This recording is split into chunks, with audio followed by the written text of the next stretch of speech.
Gab Marcotti is joining me on a topic that he could talk about probably from now till kingdom come, but we're going to try and make it all into one now, Gab, because we're talking Antonio Conte and Inter Milan. Flying start to the Serie A season, all great and well, which he's normally done as well before. But the question is, will he finally deliver in Europe, in the Champions League I'm talking about, with this Inter Milan team? So what's the deal there? Do you think that there is a legitimate struggle for Conte in Europe? Well, Conte addressed them, and he said that every time that he was in Europe before, and with Juventus and with Chelsea, he was in a team that was still in its infancy, or as he put it, he was a team that was newborn. You know, remember when he won the league with Chelsea, Chelsea weren't in Europe. When he won the league the first time with Juventus, Juve weren't in Europe. I don't believe in weird hoodoos. I believe in sample sizes. So you're judging Conte in Europe effectively on 3 seasons, 2 at Juve and 1 at Chelsea. And one of those Juve seasons, you kind of want to give him a pass because that was the one where they got knocked out by Galatasaray when all of a sudden, like, you know, Turkey just froze over and they had to replay the game in the afternoon or whatever.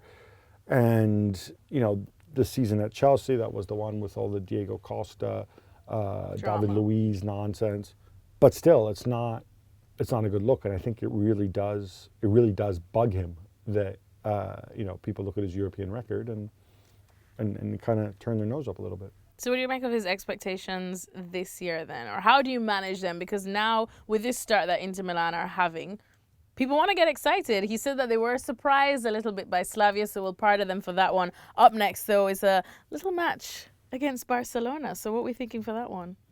Barcelona midweek and Juventus at the weekend. So that's pretty big. I mean, I think from the perspective of Inter, they were just be happy to go and win an important major title again after, which really they haven't done since the triplete with Jose Mourinho in 2010. Although, yes, before Rafa Benitez gets on the phone, they did win the Club World Championship with Rafa. I think they might have won a Coppa Italia as well. But this is the big one. That's what matters more. And I think inevitably that mechanism is going to work in people's minds. They've had this tremendous start of the season.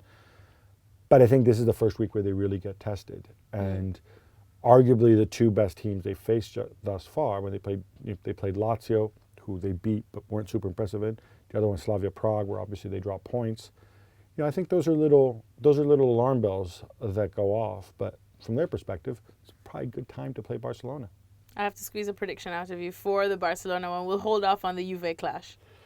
I think they can go there, and I think they can come back with, I was going to say points, but I'll say a point. A point. I'm going to go 1-1. I'll even give you the goal scorers. Oh, give it to me. Oh, yeah?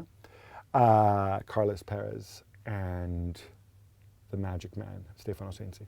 All right. Interesting enough. Thanks so much to Gab Marcotti. Well, Barcelona, we know, definitely have had some problems of their own, and Inter seems to be all good in the hood at home, so this definitely makes for an interesting clash.